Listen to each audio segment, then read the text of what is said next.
Good morning students and friends. हम C inter के लिए और सी एम इंटर के लिए अगर आप कोई और कोर्स कर रहे हैं प्रोफेशनल जिसमें जीएसटी है वो स्टार्ट कर रहे हैं। ठीक है, तो पहले हम कोर्स डिस्कस कर लेते हैं। जो आपका सी इंटर है इसमें आपका 100 मार्क्स का पेपर है टैक्स का। इसमें से 50 मार्क्स का आपका इनकम टैक्स है और 50 मार्क्स का आपका इनडायरेक्ट टैक्स है। और जो इनडायरेक्ट टैक्स है, एक तो डायरेक्ट टैक्स है 50 मार्क्स का और एक इनडायरेक्ट टैक्स है 50 मार्क्स का, और जीएसटी जो है वो इनडायरेक्ट टैक्स का पार्ट है। तो हम इनडायरेक्ट टैक्स से स्टार्ट कर रहे हैं। इसमें पहला चैप्टर है जीएसटी इन इंडिया इंट्रोडक्शन, कि जीएसटी इंडिया में कैसे आया, क्या है जीएसटी, क्यों लगाया जाता है, इसका दे रखा है। तो पहले हम इसको समझ लेते हैं। ठीक है, तो पहले वर्ड हम समझते हैं टैक्स, कि टैक्स क्यों लगाया जाता है किसी भी कंट्री में। टैक्स का मतलब होता है, हिंदी में बोलते हैं कर। ठीक है, टैक्स एक मॉनिटरी, ठीक है, मॉनिटरी अमाउंट है। मॉनिटरी मतलब जो आपको पेमेंट करना पड़ता है कैश में, मनी में। मॉनिटरी अमाउंट है जो कि गवर्नमेंट चार्ज करती है, ठीक है, compulsory citizens pay for the welfare of the organisation. यानी वेलफेयर करने के लिए किसी कंट्री का जो गवर्नमेंट आप पे मॉनेटरी टर्म्स में टैक्स लगा रही है। ठीक है, कंपलसरी है, ऑप्शनल नहीं है, ये देना ही पड़ेगा आपको। एक पर्टिकुलर गुड्स पे भी लगा सकती है, पर्टिकुलर इनकम पे भी लगा सकती है, तो उसे टैक्स बोलते हैं। पर टैक्स को अगर कोई डिफाइन करे तो आप क्या बोलेंगे? मेरे अकॉर्डिंग टैक्स कम मोरल ड्यूटी। टैक्स कंपलसरी तो है ही, पर ये मोरल भी है, मतलब आपकी नैतिक जिम्मेदारी बनती है कि आप इस कंट्री से कमा रहे हैं, तो आपको अपनी इनकम का कुछ सर्टेन पार्ट अपनी कंट्री को देना चाहिए। हर कोई सोल्जर बन के तो बॉर्डर पे नहीं लड़ सकता, तो एक सर्टेन पार्ट आपको अपनी इनकम का देना चाहिए गवर्नमेंट को, ताकि गवर्नमेंट आपकी कंट्री का, अपने स्टेट का वेलफेयर कर सके। यानी गवर्नमेंट स्कूल बना सके, गवर्नमेंट हॉस्पिटल खोल सके, रोड्स बना सके, डैम बना सके। तो ये टैक्स की डेफिनेशन हो गई। तो टैक्स का मतलब हो गया कि गवर्नमेंट एक कंपलसरी अमाउंट चार्ज करती है अपने सिटीजन से for the development of the country और स्टेट के डेवलपमेंट के लिए। अब टैक्स भी दो तरह का होता है, एक होता है डायरेक्ट टैक्स और एक होता है इनडायरेक्ट टैक्स। पहले हम समझ लेते हैं, फिर एक साथ रीड कर लेंगे। डायरेक्ट टैक्स और इनडायरेक्ट टैक्स। डायरेक्ट टैक्स मतलब एक ऐसा टैक्स जिसमें पेयर, यानी जो बंदा पे करेगा, एंड बियरर, बियर मतलब जो उसका बर्डन उठाएगा, आर सेम, ये सेम पर्सन होंगे। Pair and bearer. सपोज आपकी जॉब लग गई, आप इनकम कमा रहे हैं, आपकी इनकम पे टैक्स है। जैसे आपकी इनकम है 15 लाख साल भर की, इस पर 10% टैक्स देना है, तो 1.5 लाख रुपये टैक्स आएगा, राइट। तो ये आपको ही तो देना पड़ेगा। आपके भी यहाँ पे आपका फ्रेंड्स पे नहीं करेगा, आपके मम्मी पापा पे नहीं करेंगे, आपको ही पे करना है। तो आप पेयर आप हो गए। और बियर भी आपको करना है, आप किसी से लेके सरकार को नहीं दे सकते। गवर्नमेंट ने मना कर दिया कि नहीं, इनकम पे जो टैक्स लग रहा है वो आपको ही पे करना है, आपको बियर ही करना है, बर्डन भी आपको ही उठाना है। आप अपना बर्डन किसी पे शिफ्ट नहीं कर सकते। तो ऐसा जो टैक्स होता है वो डायरेक्ट टैक्स होता है। इंडिया में एग्जाम्पल हुआ इनकम टैक्स, जो इनकम पे लगता है। तो ये जो इनकम टैक्स है वो डायरेक्ट टैक्स है, जिसमें pair and bearer same person होते हैं, यानी आप इसमें बर्डन शिफ्ट नहीं कर सकते हैं। जबकि इनडायरेक्ट टैक्स आप समझ में आ रहा होगा। इनडायरेक्ट टैक्स एक ऐसा टैक्स होगा जिसमें पेयर एंड बियरर, जो उसका बर्डन उठाएंगे, वो डिफरेंट पर्सन होंगे। वो सेम पर्सन नहीं होंगे, वो डिफरेंट पर्सन होंगे। ठीक है, यानी पे कोई और करेगा, बर्डन किसी और को उठाना होगा। जैसे आप कहीं शॉपिंग कर रहे हैं, जो जीएसटी आप पढ़ रहे हैं, ठीक है, तो आपने शॉपिंग की 100 रुपीज़ की, इस पर जीएसटी लगा 10%, 10 रुपये का टैक्स लग गया, तो 110 रुपये आपने दिए। तो ये 10 रुपये पे कौन करेगा गवर्नमेंट को? बिजनेसमैन। आप थोड़ी पे करेंगे, बिजनेसमैन पे करेगा, पर वो लेगा आपसे पैसे, राइट। तो पेयर तो हो गया बिजनेसमैन, जो गवर्नमेंट को पे करेगा टैक्स। पर बियरर कौन हुआ? बर्डन किसने उठाया? कस्टमर ने। तो इनडायरेक्ट टैक्स एक ऐसा टैक्स होता है इसमें पेयर तो होता है बिजनेसमैन जो बिजनेस कर रहा है, पर बियर यानी जो बर्डन बियर करता है वो कस्टमर बियर करता है।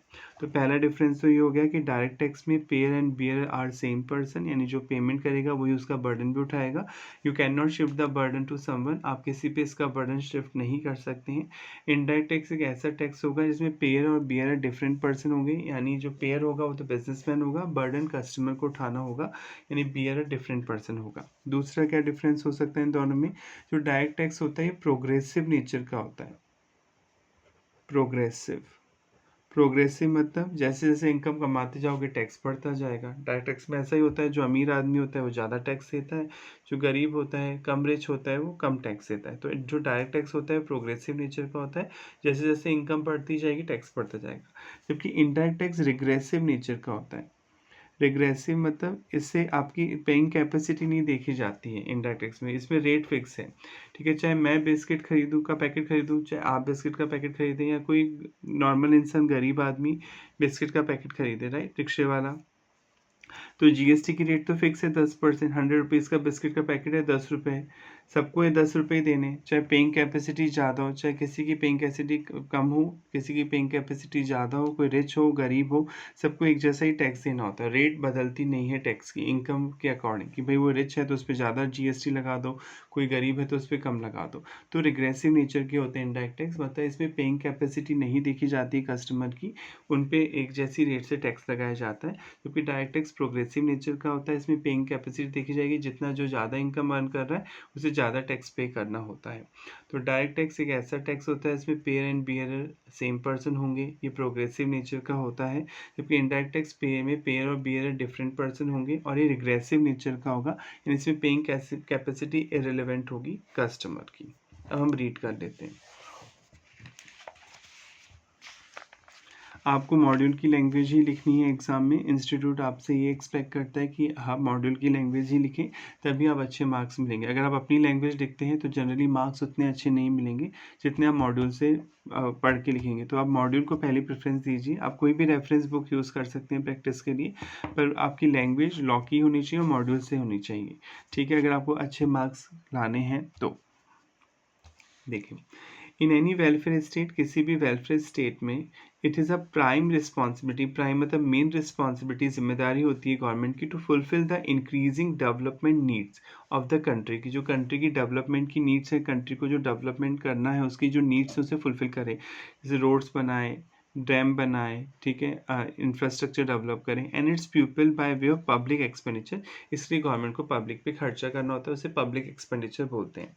India being a developing economy, India एक developing economy has been striving to fulfill the obligation of a welfare state, वो पूरी कोशिश कर रहा है कि जो welfare state है, जो बढ़ते हुए state हैं, कल्याणकारी state हैं, उनके लिए वो काम कर सके with its limited resources। limited resources हमेशा limited होते हैं, ठीक है, resources समझते हैं man, land, ठीक है, मनी, ये सब लिमिटेड होते हैं, किसी कंट्री के पास अनलिमिटेड चीज़ें नहीं होती हैं।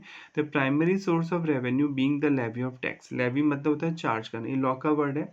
आप यहाँ चार्ज लिखेंगे तो मार्क्स उतने अच्छे नहीं मिलेंगे, आप समझिए ध्यान से, लेवी को आप charge, being the charge of tax, अब टैक्स चार्ज करने को भी को लॉ में बोलते हैं लेवी ऑफ टैक्स, लेवी मतलब चार्ज करना, लगाना।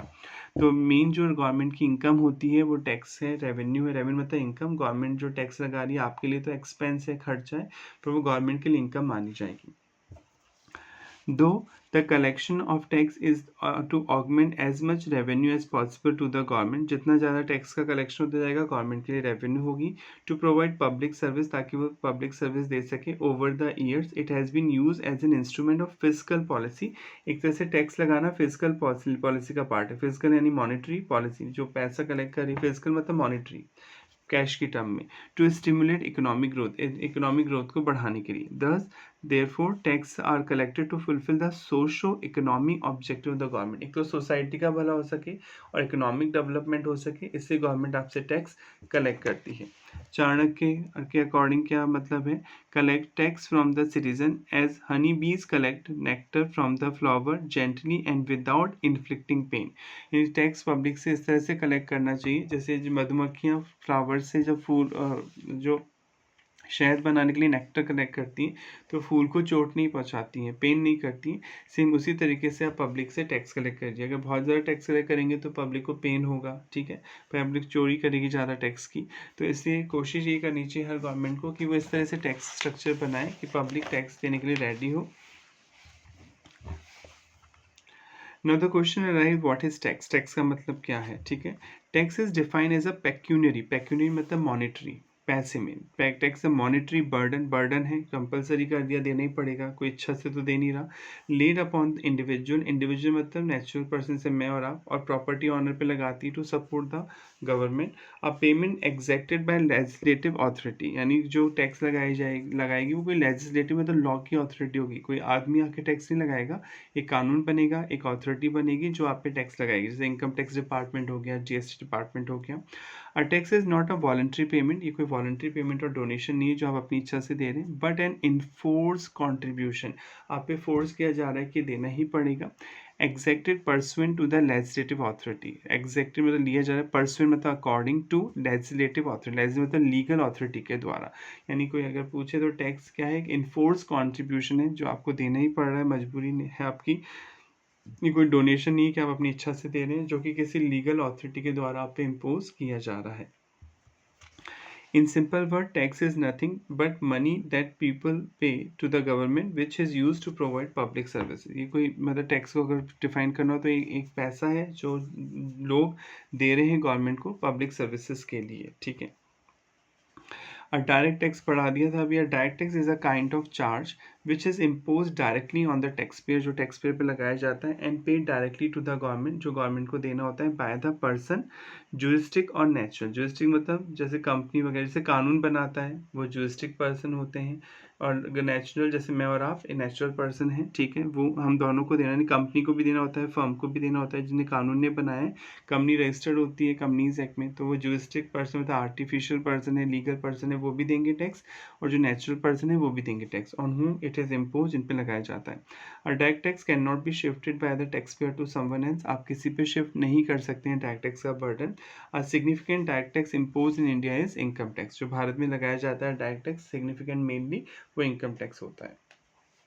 If the tax pair just a conduit, conduit मतलब मीडियम, टैक्स पेयर एक मीडियम है, ठीक है, and at every stage the tax incidence, tax incidence का मतलब होता है बर्डन, टैक्स का burden is passed on till it finally reach the consumer who really bear the Brunt of it, जो कस्टमर है वही इसका बर्डन बियर करेगा। Such tax is indirect tax, मतलब जिसमें टैक्स पेयर एक मीडियम है, जैसे बिजनेसमैन तो एक मीडियम हो गया, ये बिजनेसमैन से लिया जाएगा जीएसटी, पर बर्डन तो कस्टमर को उठाना पड़ेगा ना, तो जहाँ पे एक मीडियम होता है टैक्स पेयर, बाकी बर्डन कस्टमर को बियर करना पड़ता है, ऐसे टैक्स को इनडायरेक्ट टैक्स बोलते हैं, तो जिसमें बर्डन शिफ्ट हो जाता है। टैक्स इंसिडेंट मतलब टैक्स का burden, and indirect tax can be shifted by the tax payer to someone else, आप अपने इनडायरेक्ट टैक्स का बर्डन किसी पे शिफ्ट कर सकते हैं। Its incidence is born by the consumer, consumer यानी कस्टमर को उठाना पड़ता है इनडायरेक्ट टैक्स का burden, who ultimate consume the product और सर्विसेज, जो उस प्रोडक्ट और सर्विसेज को यूज़ करेगा। While the immediate liability to pay the tax may fall upon another person, पर जो इमीडिएट लाइबिलिटी आती है, जो पेमेंट की लाइबिलिटी आती है, वो मैन्युफैक्चरर और सर्विस प्रोवाइडर पे आती है, और सेलर ऑफ गुड्स को देना होता है। ऑल्सो कॉल्ड कंजम्पशन टैक्स, इसे कंजम्पशन टैक्स भी बोलते हैं इनडायरेक्ट टैक्स को, क्योंकि आप कोई गुड्स या सर्विस कंज्यूम करेंगे, काम में लेंगे, तो आपको टैक्स देना पड़ेगा। They are regressive in nature, बताया था पेइंग कैपेसिटी नहीं देखी जाएगी, सबकी एक ही रेट होती है इनडायरेक्ट टैक्स में, चाहे अमीर हो चाहे गरीब, सबको एक ही रेट से टैक्स देना होता है, because they are not based on the principle of ability to pay, वहाँ पे एबिलिटी टू पे चेक नहीं की जाती, जबकि डायरेक्ट टैक्स में एबिलिटी टू पे मतलब पेइंग कैपेसिटी देखी जाएगी, अगर आप रिच हैं तो आपको ज़्यादा देना होगा tax. All the consumer including the economically challenge, चाहे आप इकोनॉमिकली चैलेंज हो मतलब आप गरीब हो, इकोनॉमिकली मतलब मॉनेटरी टर्म्स में चैलेंज मतलब आप गरीबी फेस कर रहे हैं, bear the Brunt of indirect tax equally, आपको इनडायरेक्ट टैक्स का बर्डन इक्वली उठाना होगा, यानी चाहे कोई गरीब आदमी प्रोडक्ट खरीदे चाहे अमीर आदमी प्रोडक्ट खरीदे, सेम रेट से जीएसटी देना होगा, टैक्स की रेट सेम रहेगी। Indirect tax are levied, levied मतलब चार्ज किए जाते हैं ऑन कंजम्पशन, या तो आप कोई चीज़ यूज़ कर रहे हैं, कोई एक्सपेंडिचर खरीद रहे हैं, प्रिविलेज कोई फ़ायदा उठा रहे हैं, और राइट यूज़ कर रहे हैं, बट नॉट ऑन इनकम और प्रॉपर्टी, यानी इनकम और प्रॉपर्टी पे जो टैक्स लगेगा वो तो डायरेक्ट टैक्स होगा। इसके अलावा जो कंजम्पशन पे लग रहा है, एक्सपेंडिचर पे लग रहा है, कोई प्रिविलेजेस पे लग रहा है, जैसे आप रिजॉर्ट में जा रहे हैं, कोई वाटर पार्क में जा रहे हैं, तो वहाँ प्रिविलेजेस ले रहे हैं, आप फ़ायदे उठा रहे हैं, तो आपको टैक्स तो देना पड़ता है, वो इनडायरेक्ट टैक्स होता है, ठीक है। तो ये जो इनडायरेक्ट टैक्स और डायरेक्ट टैक्स में फ़र्क आ गया होगा आपको सब में। डायरेक्ट टैक्स जिसमें पेयर बियरर सेम पर्सन होता है, उसका बर्डन आप शिफ्ट नहीं कर सकते। डायरेक्ट टैक्स प्रोग्रेसिव नेचर का होता है, यानी जैसे जैसे इनकम बढ़ती जाती है आपको टैक्स ज़्यादा देना पड़ता है, ठीक है। जबकि इनडायरेक्ट टैक्स में पेयर बियरर डिफरेंट पर्सन होता है, यानी जो टैक्स इंसिडेंस है, इंसिडेंस मतलब बर्डन, जो टैक्स का बर्डन है आप पास कर सकते हैं, आप किसी और पे डाल सकते हैं, यानी बिजनेसमैन कलेक्ट कर सकते हैं कस्टमर से पैसा, गवर्नमेंट को देगा। यानी इनडायरेक्ट टैक्स में पेयर बियरर डिफरेंट पर्सन होंगे, और जो इनडायरेक्ट टैक्स होगा वो रिग्रेसिव नेचर का होगा। रिग्रेसिव मतलब पेइंग कैपेसिटी नहीं देखी जाएगी, सबको इक्वल रेट से टैक्स देना होगा। Earlier a number of indirect tax were levied in India, पहले भारत में बहुत सारे इनडायरेक्ट टैक्स लगाए जाते थे, ठीक है। नेमली एक्साइज ड्यूटी। पहले एक्साइज ड्यूटी लगती थी इंडिया में, अभी भी लगती है। जो प्रोडक्ट अभी पढ़ेंगे, सारे प्रोडक्ट जीएसटी में नहीं आते, कुछ प्रोडक्ट को छोड़ दिया गया है। क्यों छोड़ा है वो सब लॉजिक हम पढ़ेंगे। एक्साइज ड्यूटी मतलब प्रोडक्शन टैक्स। अगर आप कोई प्रोडक्ट बनाते हैं, जैसे मान लीजिए पेन बनाते हैं, जैसे फैक्ट्री गेट से बाहर निकालते थे पहले, तो आपको इस पर प्रोडक्शन टैक्स यानी एक्साइज ड्यूटी देनी पड़ती थी सेंट्रल गवर्नमेंट को। अब एक्साइज ड्यूटी हटकर जीएसटी में आ गई। सारे प्रोडक्ट्स पे नहीं हटी, कुछ प्रोडक्ट्स पे अभी भी लगती है एक्साइज ड्यूटी, तो हम आगे पढ़ेंगे। मैं आपको मीनिंग बता रहा हूँ केवल। कस्टम ड्यूटी है तो अभी भी लगती है। अगर आप इंपोर्ट एक्सपोर्ट करते हैं, अगर आप एक कंट्री से सामान दूसरी कंट्री ले जाते हैं, इंपोर्ट एक्सपोर्ट कर रहे हैं, इंपोर्ट मतलब इंडिया में लेके आना बाहर से सामान, एक्सपोर्ट मतलब इंडिया का सामान कहीं और दूसरी कंट्री को देना, तो वहाँ पे कस्टम ड्यूटी लगती है, और ये अभी भी लगती है, ठीक है। और ये आप सीए फाइनल में पढ़ेंगे, आपके इंटरमीडिएट में इसका सिलेबस नहीं है। सर्विस टैक्स अभी बंद हो चुका है। पहले सर्विस देने पे सर्विस टैक्स लगता था। सर्विस का मतलब क्या हुआ, इंटेंजिबल वैल्यू एडिशन। आप किसी को कोई चीज़ दे रहे हैं जो देख नहीं सकते, पर इससे उससे कोई फ़ायदा हो रहा है, तो वहाँ पे सर्विस टैक्स लगता था। जैसे आप किसी से कंसल्टेंसी ले रहे हैं, आप आर्किटेक्ट के पास गए, आपने उससे नक्शा बनवाया मकान का, तो आर्किटेक्ट आपको सर्विस दे रहा है, तो पहले सर्विस टैक्स देना पड़ता था, और जो पैसा वो आपसे लेता था। सर्विस टैक्स अब बंद हो चुका है। सेंट्रल सेल्स टैक्स लगता था। अगर एक स्टेट से दूसरे स्टेट सामान जा रहा है, जैसे मान लीजिए राजस्थान से यूपी जा रहा है सामान, तो सेंट्रल गवर्नमेंट टैक्स लगाती थी उस सामान पे, इसे सेंट्रल सेल्स टैक्स बोलते थे। वैल्यू एडेड टैक्स वैट, इसे सेल्स टैक्स भी बोलते हैं। अगर आप विद इन स्टेट सामान बेचते थे, राजस्थान में सामान बेच रहे हैं, तो जो आपको टैक्स देना होगा सामान बेचने पे सरकार को, उसे वैट बोलते थे। एंट्री टैक्स, अगर आप एंट्री करने एक पर्टिकुलर इस जगह से दूसरी जगह जा रहे हैं, तो एंट्री टैक्स ये भी बंद हो चुका है। परचेज टैक्स, कुछ चीज़ें खरीदने पे आपको परचेज टैक्स देना पड़ता था, ये बंद हो गया। एंटरटेनमेंट टैक्स, मूवी टिकट्स खरीदने पे, वाटर पार्क में जाने पर एंटरटेनमेंट टैक्स देना पड़ता था, ये भी बंद हो गया जीएसटी के आने से। यानी ये सारे टैक्स जीएसटी में मर्ज हो गए, एक्सेप्ट कस्टम। कस्टम नहीं मर्ज हुआ, कस्टम अभी भी लगता है। कोई लॉटरी का टिकट बेच रहा है, बैटिंग कर रहा है, बैटिंग मतलब शर्त लगा रहा है, हॉर्स रेस हो रही है, तो बैट लगाते हैं लोग कि अगर ये हॉर्स जीत गया तो मैं पैसे मिलेंगे, आप प्राइज़ जीतेंगे, तो आपको टिकट खरीदना पड़ता है। टिकट खरीदने पे भी एक टैक्स लगता था, जिससे, ठीक है, अभी बंद हो चुका है, ये जीएसटी में मर्ज हो गए। एंड गैम्बलिंग, गैम्बलिंग एक्टिविटी होती थी, जैसे आप कहीं पे जाते हैं तो गैम्बलिंग एक्टिविटी कुछ स्टेट्स में अलाउड है, जैसे गोवा, वहाँ पे आप कोई गैम्बलिंग एक्टिविटी कर रहे हैं, जुआ खेल रहे हैं, ठीक है, तो वहाँ पे आप जो टिकट्स खरीदते थे, जो प्राइस खरीदते थे, उस पर टैक्स लगता था, हट गया, ये जीएसटी में आ गया। लग्जरी टैक्स लगता था कि कोई बहुत महंगा प्रोडक्ट आप खरीद रहे हैं, मर्सिडीज़ वगैरह, तो आपको एक टैक्स देना पड़ता था, जिसे लग्जरी टैक्स बोलते थे, ये भी हट गया। टैक्स ऑन एडवर्टीजमेंट एटसेट्रा, यानी ये सारे टैक्स हट के अब जीएसटी में मर्ज हो चुके हैं। However, indirect taxation in India witnessed a paradigm shift on 1st July 2017. सारे indirect tax 2017 से GST में merge हुए with usherance into a unified indirect tax regime. एक ही indirect tax बनाया गया मेजरली, पहले बहुत सारे लग रहे थे अलग अलग नाम से, अब इन्हें मर्ज कर दिया गया जीएसटी में। बस कस्टम ड्यूटी में बार बार बोल रहा हूँ, ये मर्ज नहीं हुई है, ये अभी भी लगती है इंपोर्ट एक्सपोर्ट पर। When a large number of central and state indirect tax were amalgamated, इन्हें मिला दिया गया into a single tax, goods and services tax में, ठीक है। यानी जो बहुत सारे टैक्स लग रहे थे, excise duty, central sales tax, VAT, tax on lottery, betting, gambling, entertainment tax, इन सबको हटा के एक जीएसटी में लाया गया है। The introduction of GST has been a very significant step in the field of indirect tax reform in India. इसके आने से रिफॉर्म मतलब सुधार हुआ इंडायरेक्ट टैक्स में, क्योंकि पहले मल्टीपल टैक्सेस लगते थे, अब एक ही नाम से लगेगा tax. Custom duty continue in the post GST regime, post मतलब जीएसटी आने के बाद में, पोस्ट मतलब बाद में, जीएसटी रिजिम मतलब दायरा, जीएसटी के दायरा आने के बाद भी कस्टम ड्यूटी कंटिन्यू, यानी कस्टम ड्यूटी अभी भी लगती है। अगर आप इंपोर्ट एक्सपोर्ट करते हैं तो कस्टम ड्यूटी तो लगेगी, बंद नहीं हुई है, ठीक है। इकोनॉमिस्ट जो होते हैं, ऑथर, वर्ल्ड ओवर एग्री करते हैं direct indirect tax are complementary, मतलब डायरेक्ट इंडायरेक्ट टैक्स दोनों साथ में चलने चाहिए। एंड देयरफॉर अ राशनल मतलब रीजनेबल टैक्स स्ट्रक्चर, इस तरह से टैक्स स्ट्रक्चर, टैक्स का ढांचा बनाना चाहिए, should incorporate in itself both type of taxes, कि दोनों तरह के टैक्सेस इंक्लूड हो सकें। अगर जो अल्बर्ट आइंस्टाइन थे, इन्होंने क्या बोला था, देखिए, the hardest thing in the world में सबसे हार्डेस्ट थिंग्स क्या है, टू अंडरस्टैंड इनकम टैक्स को समझना, पर ऐसा नहीं है, ये इनकी खुद की ओपिनियन है। इनडायरेक्ट टैक्स और डायरेक्ट टैक्स दोनों समझने में इजी होते हैं, अगर आप ढंग से पढ़ेंगे तो आपको तो समझ में आ ही जाएंगे। मैं ये नहीं कह रहा कि वो नहीं पढ़ते थे, ये उनकी ओपिनियन है, राइट, कि उन्हें लगता था कि इनकम टैक्स बहुत टफ है समझने में। तो ऑब्वियसली जो साइंस के बंदे होंगे तो उन्हें टैक्स टफ ही लगेगी, पर अगर आपको फिजिक्स पढ़ाई जाए, केमिस्ट्री पढ़ाई जाए, तो आपको टफ लगेगी। तो यहाँ तक अगर कोई डाउट है तो आप पूछ सकते हैं। जीएसटी का इंट्रोडक्शन हम कल से स्टार्ट करेंगे, हम इसमें लॉजिक समझेंगे, जीएसटी क्यों आया, ठीक है, क्या रीज़न था, जीएसटी को लाने के पीछे, ये सारी कहानी हम कल से स्टार्ट करेंगे। अगर फिर भी कोई डाउट है डायरेक्ट इनडायरेक्ट टैक्स को समझने में, कोई प्रॉब्लम है, तो आप कमेंट करके पूछ सकते हैं। Thank you so much.